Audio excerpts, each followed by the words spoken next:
Sin lugar a dudas, uno de los temas que más se comenta a esta hora, y ya está Fernanda Chamorro para darnos los detalles, contexto, hablamos del hijo del senador Beto Ovelar, presidente del Congreso, que forma parte también de los funcionarios del Congreso Nacional. Fernanda, una declaración poco feliz que está generando todo tipo de comentarios. Contanos. Sí, Rolando.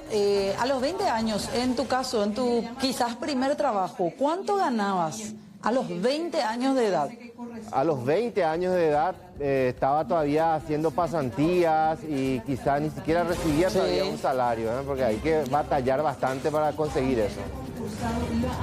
Claro, hay gente que pasado incluso años ya de iniciado su primera experiencia laboral todavía ni alcanzan el salario mínimo, pero ese no es el caso de Alejandro de Jesús Ovelar. Él tiene 20 años. Recientemente, hace cuestión de ¿cuánto? 2, 3 años aproximadamente, dejó lo que tiene que ver con el colegio. En una de sus primeras experiencias laborales, él ya está ganando a estas alturas como funcionario contratado de la Cámara de Diputados 3.300.000 guaraníes. Al inicio fue ordenanza, hace un par de años cuando apenas terminaba el colegio. Tuvo roce directo con algunos de los principales parlamentarios. Fue el caso, por ejemplo, y estuvo trabajando de cerca, según su padre, el presidente del Congreso, Silvio Ovelar, estuvo trabajando primeramente con algunos políticos, como por ejemplo el entonces diputado Derlis Maidana. Pero después de eso, según Silvio Ovelar, su padre, a él no le habían consultado su hijo que ni le había comentado que iba a ser funcionario ya contratado, nada más y nada menos que de la Cámara de Diputados. Y ese es el cargo en el cual continúa Alejandro Ovelar. Asumió o inició en ese cargo con la categoría de asistente del área de la Dirección de Audiencias en marzo de este año, durante la presidencia del diputado Carlos María López, pero continúa en el cargo hasta estas fechas. Su padre incluso decía, puede llegar a ser una cuestión de falta de ética, pero él defendía fuertemente a su hijo y la designación, la contratación, diciendo que tuvo más méritos por haber tenido un mayor nivel de estudios. Decía el presidente del Congreso, Silvio Ovelar, esto fue lo que nos demostró la prueba PISA. ¿Qué decía respecto a eso? Escuchen. Que chico como Ale, mi hijo, lógicamente va a tener un desempeño brillante porque tuvo un colegio bueno, por decirlo top, comparado con otros, comparado con aquel chico que viene del interior, del fondo, en escuelas públicas con docentes probablemente mediocres, pero a mí no me preocupa lo de él. Él mañana cuando se presente tiene todas las chances de ganar porque se formó, porque tuvo la suerte que no tiene otra gente. Y bueno, lo contrataron sin que yo supiera en principio. Ahora ya, con la presidencia de la Torre, sí, él tuvo la gentileza de decirme, sí que me parecía, y bueno, sí, yo tengo cuota de responsabilidad, sí tengo cuota de responsabilidad porque le dije a la Torre que si él creía conveniente. ¿Pero su contratación se dio por ser hijo de Silvio Ovelar? Lógicamente, él va a tener... eso es lo que te está diciendo. El hijo de... indiscutiblemente tiene una ventaja comparativa. No vamos a desconocerse la realidad. Mira, yo no veo que sea incorrecto, pero respeto los criterios de la gente. Y yo creo que de ordenanza 3 millones de guaraníes es un buen salario. Él se maneja bien. Él decía que dio el visto bueno cuando la Torre le consultó. Sí. Eso no es tráfico de influencia, llanamente. ¿Por qué? Al dar el visto bueno como presidente del Congreso. Sí, pero a mí me preguntó como papá, me preguntó como presidente del Congreso. Pero no puede usted sacarse la necesidad. Sí, pero dígame una cosa. ¿Vos crees que yo tenga una guerra con mi hijo? ¿Por qué? Diputado Latorre sencillamente tuvo la gentileza de decir, mira, tu hijo es nuestro contratado, quiero tenerlo conmigo. ¿Y qué te parece? Y con gusto le dije. Bueno, hay muchísimos puntos que analizar en este tema, Fernanda. Quizá, Roberto Amalia también, quizá 3.300.000 para cualquier joven que está dentro de lo normal ya de Chupe, ¿verdad? Claro, o sea que a mí lo que me llama la atención es que Beto suele ser muy astuto, ¿no? Sí. Por algo está donde está, siempre tiene una salida, casi un sofista. A mí me da la impresión que esta vez se complicó de manera innecesaria. Primero, en esta conferencia de prensa, Sí. al intentar justificar la situación de su hijo. Y segundo, que es una práctica común muy reprochable, lo de los parlamentarios y algunos actores también del Ejecutivo, en buscar un conchavo para sus hijos a cuenta del Estado paraguayo. Y justamente Entonces, están pidiendo ahora ampliar el Congreso porque ya anda ahí, ya veis a los funcionarios, entre ellos su hijo. Pero yo quiero también marcar algo que genera muchísima indignación. Las declaraciones de él decía, pero claro que mi hijo Ale tiene posibilidad si viene a un colegio top, en comparación a esos chicos que vienen allá del fondo del interior, con maestros mediocres. Fíjate cómo divide, cómo sectariza claro. de alguna manera. O sea y que genera dice que repudio. la familia materna del chico tiene condiciones y ahí hizo alusión obviamente a algunos empresarios de medios que tendrían a sus hijos en colegios muy top, así decía, ese era el concepto, el término que utilizaba. Pero ahí denosta en contra de la red de escuelas y colegios públicos de abnegados docentes que a lo mejor no tienen ni tan siquiera tener la culpa por la falta de preparación y soporte que el Estado paraguayo no les dio a ellos siendo alumnos de primaria y secundaria y con más razón a la hora de formar a docentes de aula. Pero más vale que con todos los periodos con los que ya está también ahí, le va a meter nomás luego en un colegio top. Pero ahora, ¿qué hizo él para que la educación paraguaya también en todos estos años mejore y todos los chicos que hoy están en esos informes que repasábamos no estén?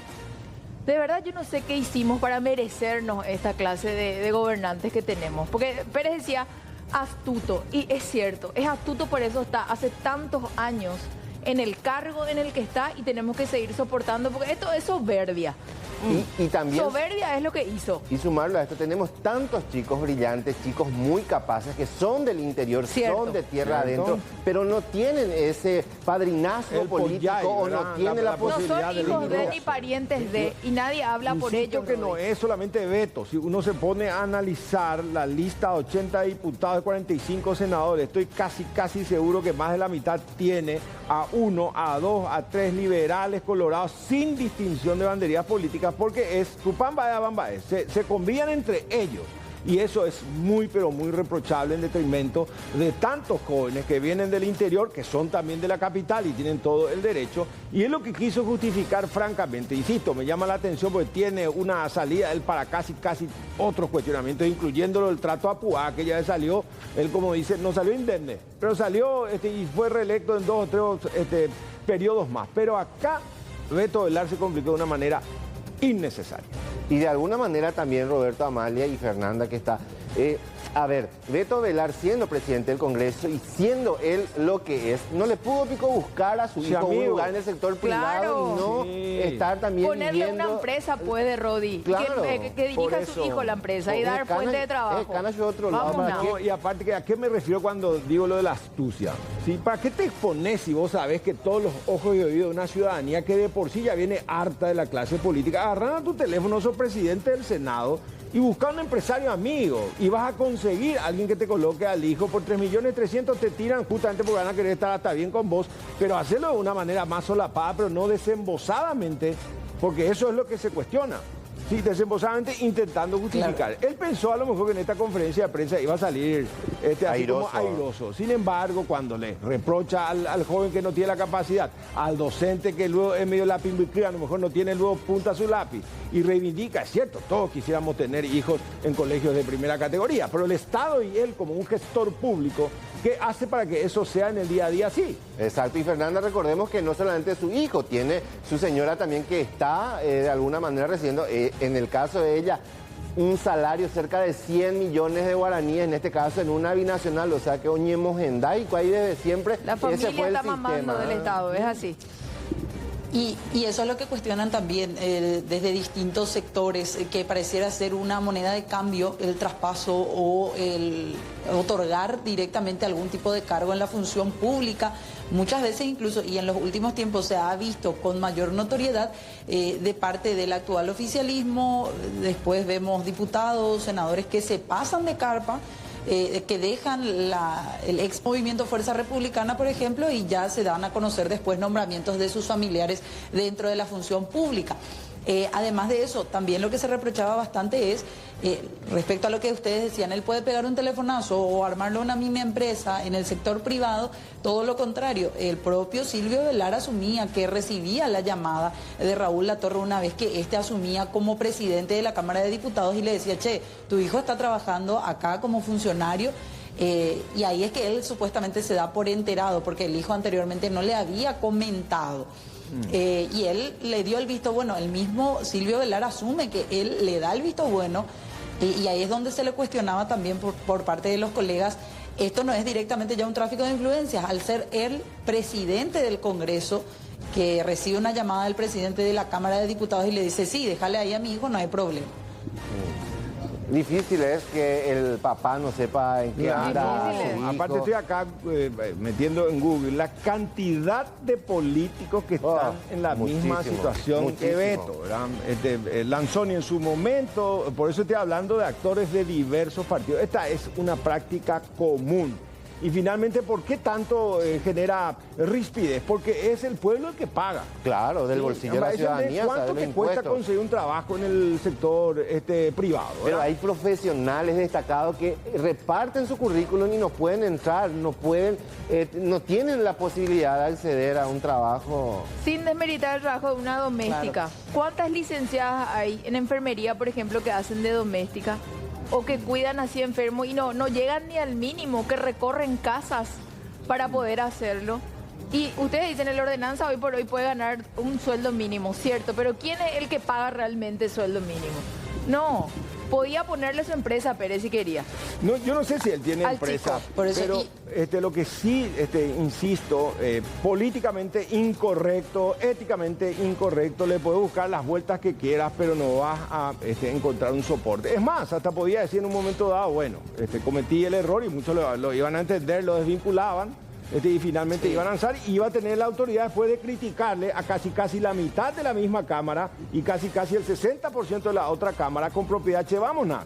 Si la ciudadanía nos exige a nosotros resultados, ¿y por qué vamos a estar complicándonos? Porque él hasta puede bancarle sus estudios con el sueldo que tiene a su hijo. Claro. Y que siga preparándose y que sea un pibe brillante, que a lo mejor lo es. Sí. Pero acá ya va a caminar con el estigma de conseguiste un trabajo, che, por vivo, porque tu papá te colocó. Y eso para un pibe de 19 años, sí o sí es una carga pesada. Porque a veces ya se siente obligado a asumir y decir, y bueno, el que puede, puede. Y no debe ser así. Vamos a cambiar de tema porque pasaron otras cosas también ahí en Cámara de Senadores y en este caso un homenaje a una actriz paraguaya, ella es Majo Cabrera. Contanos por favor, Fernanda, acerca de eso.